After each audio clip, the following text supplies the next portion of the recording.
menampakkan sedekah. Fani'imma hiya, itu bagus, ujar Tuhan. Bagus saja. Dan jika kamu menyembunyikan sedekah itu, engkau berikan kepada fuqara, bahwa khairun lakum, itu lebih baik bagi kamu. Demikian pula amal-amal ibadah selain sedekah. Sembahyang sunat subuh 2 rakaat di masjid, baik.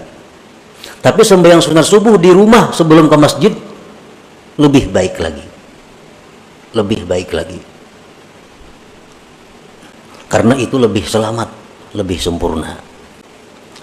Ini hikmah yang ke-11 ini masih ada hubungannya dengan hikmah yang ke-10.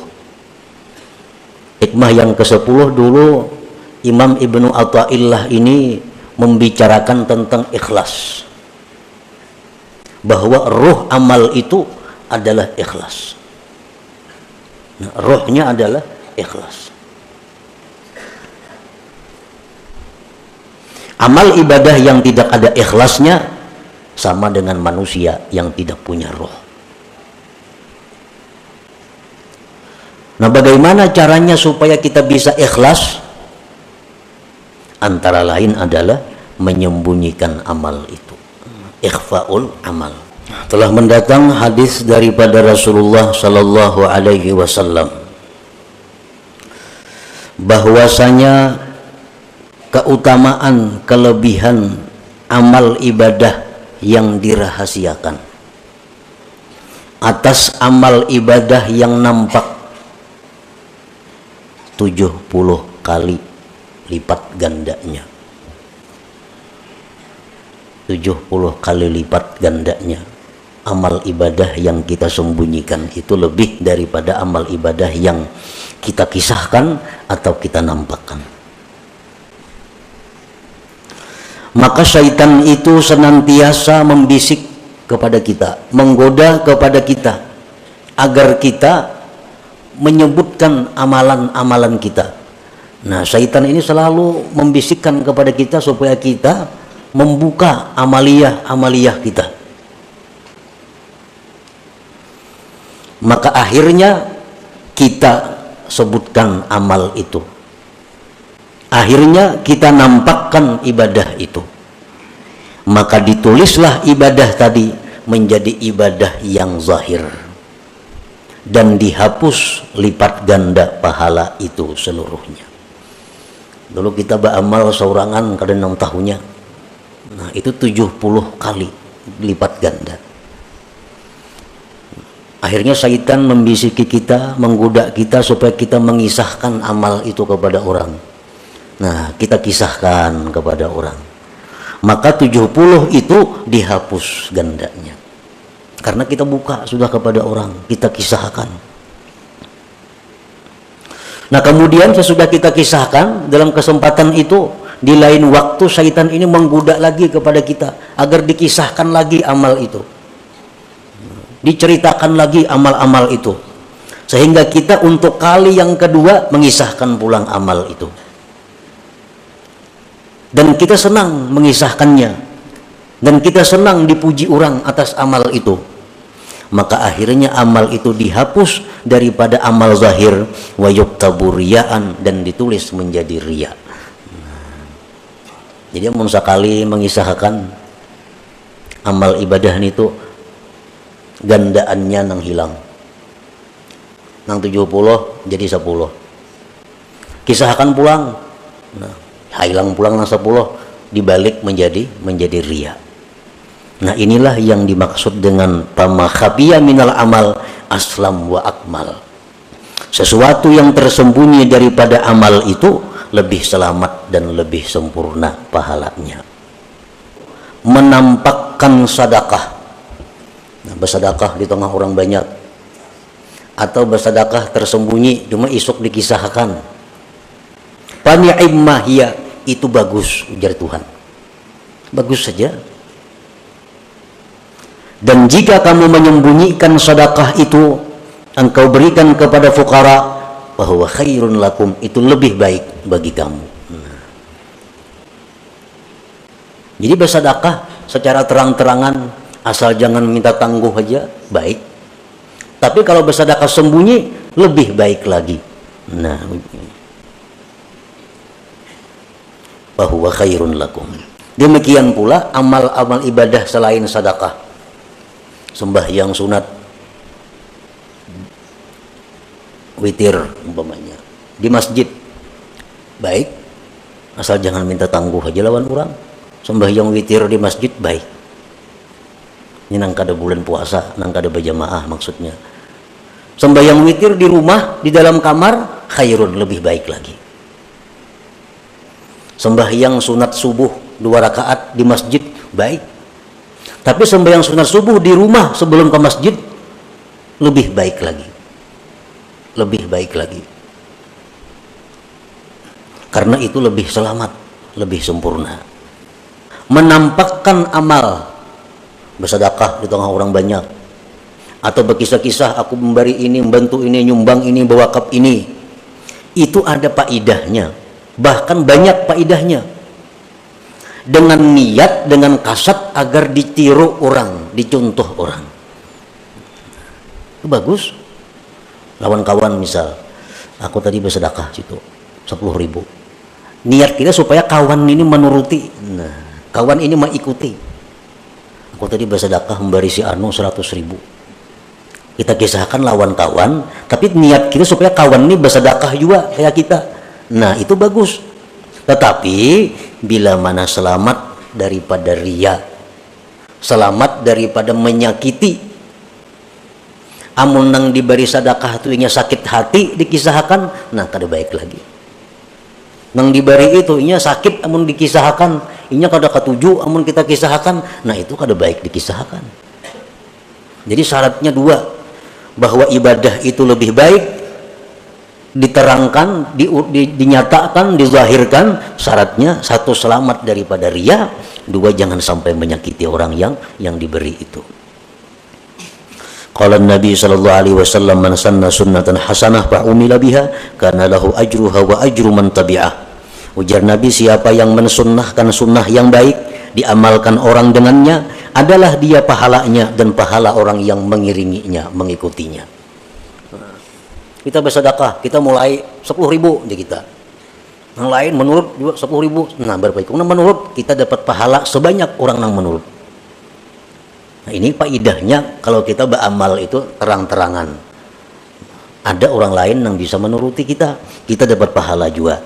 Nah, tapi tadi selamat daripada riya dan azab. Bermula amal ibadah yang tidak mungkin disembunyikan. Kan ada amal ibadah yang kada mungkin disembunyikan, seperti naik haji. Allah berenayan,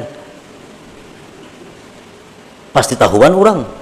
Nah, ada pendaftaran, ada penataran, ada pengumpulan.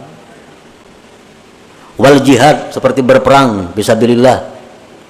Jumat ke masjid, sembahyang berjamaah dilanggar di masjid. Nah, itu ibadah-ibadah yang kada mungkin tersembunyi.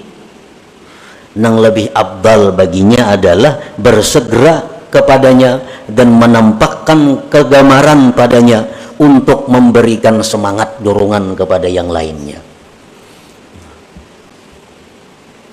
Jumat misalnya, atau jamaah sembahyang 5 waktu, atau menuntut ilmu. Ada kalau bersembunyian menuntut ilmu. Nah, ini yang baik baginya, yang abdal baginya adalah bersegera dan menampakkan kegemaran untuk memberikan semangat kepada yang lain-lainnya. Tetapi bisyarti an la yakuna fihi syawaibur riya, syaratnya jangan ada campuran riya. Nah, kalau ada yang bercampur riya, nah itu baik berdudi-dudi aja. Baik berdudi-dudi di belakang. Kalau nya khawatir kalau bercampur riya. Tapi jangan kada berjamaah. Kulir ke masjid kalau pina riya. Nah, ini masalahnya. Kok kada hendak ke Jumat bujung riya benaham kada jadi napa-napa. Kok kada hendak turun ke pengajian kalau pina riya berujung jadi dosa. Nah, ini orang sudah tamakan pandir syaitan. Karena itu bujukan syaitan. Jadi syaitan ikam berjamaah itu sunat, riya itu haram. Ikam ini pasti riya mengkalanggar. Nah, tamakan pandir syaitan, lalu inya itu beralasan. Para ulama berkata, orang yang ria, orang yang suka dipuji, itu ada kebaikannya. Baiknya apa kata para ulama? Sebab orang ria itulah berdiri masjid yang megah. Sebab yang ria itulah banyak pondok-pondok pesantren. Sebab yang ria itulah banyak membangun jembatan-jembatan. Sebab yang ria itulah banyak nang berbagi baras dan sebagainya. Kan berbagi baras nang batok dari pulang bin pulang nang bahambur ke kampung baras. Mestinya ada perlu barang-barang kan lillahi ta'ala itu. Ini kada dari pulan bin pulan bagi. Ini orang ria. Ada manfaatnya. Dan orang yang ria-ria ini karena inya banyak berbuat baik, membangun masjid, pada riaknya masjidnya disembahyangi orang. Nah, berkah inya orang disembahyangi orang itu bisa menjadikan amalnya itu menjadi ikhlas di sisi Allah Subhanahu wa taala. Itu ada dalam kitab Tanbihul Ghafilin. Jadi silahkan aja menyumbang ria, ayo pada Bapak. Yang penting menyumbang. Kenapa? Karena ada harapan kita dapat doa daripada nang diberi ini. Amun bakhil siapa yang doakan? Bahkan malaikat mendoakan Allahumma. Kenapa doa malaikat? Binasakan harta orang bakhil itu. Amun kita sosial, amun kita menyumbang, walaupun ria itu haram, tapi berkat banyaknya sumbangan kita ini didoakan oleh orang-orang ini, akhirnya bisa merubah amal itu menjadi lillahi ta'ala. Nah, jadi ini merupakan alat untuk melawan syaitan. Dari syaitan kamu jangan beramal, mun ria sia-sia. Oh, kada sia-sia aku mun ria syaitan. Ini bisa mendoakan lawan aku gina. Adapun amal ibadah yang mungkin disembunyikan, seperti sembahyang sunat, itu kalau disembunyikan dalam kamar kita berkurung, nak 1000 rakaat siapa tahu? Kada nang tahunya. Atau bersedekah hendak supaya kalian nang tahunya tengah malam hendak balas di pelakar orang itu siapa nang tahunya ada. Nah, jika adalah menampakkan sedekah itu menyakiti orang yang diberi sedekah dan menggemarkan manusia pada sedekah, maka menyembunyikannya lebih afdal karena menyakiti itu hukumnya haram. Ini ada dua. Satu sisi kalau aku bersedekah, yang lain banyak meniru. Umpat juga bersedekah. Tapi di sisi lain, kalau aku bersedekah terang-terangan, nang kubari ini bisa sakit hati, supannya. Nah, nang kubari ini bisa kecewa. Itu orang banyak memberi, nah memberikan duit. Orang bisa menuruti, cuma inya supan itu orang banyak diunjukin itu. Nah, mana baiknya? Jauh lebih baik memelihara jangan sampai orang sakit hati. Nah, karena menyakiti hati orang itu hukumnya adalah haram. Sedangkan bersedekah itu hukumnya sunat saja. Nah, jadi itu lebih baik berdiam, lebih baik bersembunyi ketimbang menyakiti orang tapi ada yang mengikut orang lain. Jadi kada sesuai pahalanya. Kalau aku terang-terangan 10 nang mau umpati aku, tapi nang diberi sakit hati. Mun aku bersembunyi bersedekah nang diberi senang, tapi kada ada nang menuruti aku, nah baik yang ini. Biar aja beri bersembunyian, kada ada orang menuruti, kada apa-apa juga. Nah, amun kada menyakiti bang, ini kita bersedekah atau sembahyang di tengah orang banyak, nang diberi kada tersinggung, nang diberi, nang menuruti kita banyak di belakang nih mau umpati kayak kita juga bersedekah. Mana abdalnya? Lawan bersembunyian aja. Menurut pendapat sebagian ulama, asirru abdal minal alaniyah, tetap nang rahasia lebih abdal daripada nang terang-terangan. Sembahyang kah kayak itu juga? Sembahyang ada yang menuruti aku, men aku dilanggar. Sembahyang sunat witir aku di musalla ada yang menuruti, dan aku kada ria juga. Mana baiknya di rumah? Orang kada menuruti, di rumah kada tahu, tetap lebih baik di rumah.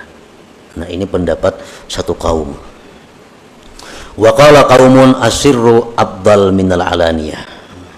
Kalau kita hendak juga beramal nih terang-terangan, karena pendapat satu ulama, satu kaum ulama, ibadah nang sir lebih afdal.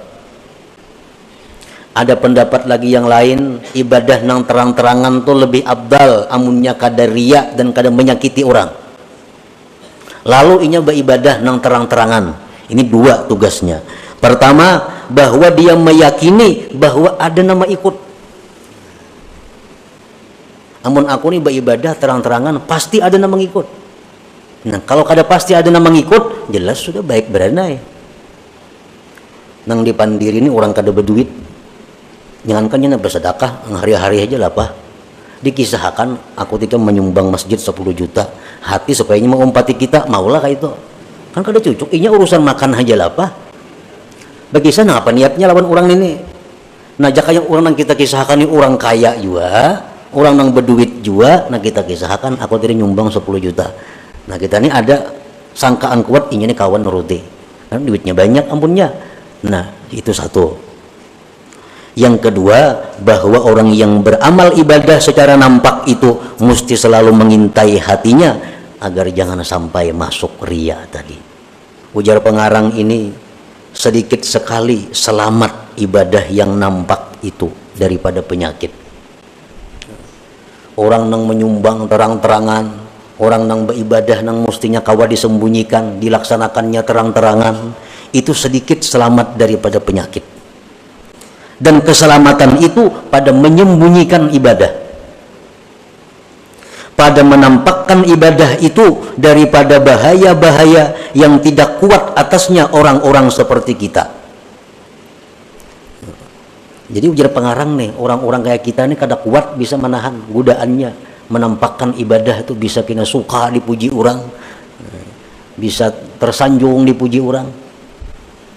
Nah jadi hendaklah dia waspada daripada menampakkan ibadah itu, lebih baik dengan kita dan dengan sekalian orang yang masih lemah hatinya. Mungkin kita ini masih labil, kita masih labil, menu baik menu kada, menu rajin menu kulir beribadah, ini masih labil ngarannya lagi. Nah orang yang macam kita ini baiknya beribadah itu sembunyiakan aja. Ibadah nang kawa disembunyiakan, sembunyiakan. Baik waktu melaksanakannya menyembunyikannya, atau melaksanakannya sembunyi dan jangan berkisah sesudahnya. Nah itu jauh lebih aslam wa akmal, lebih selamat dan lebih sempurna.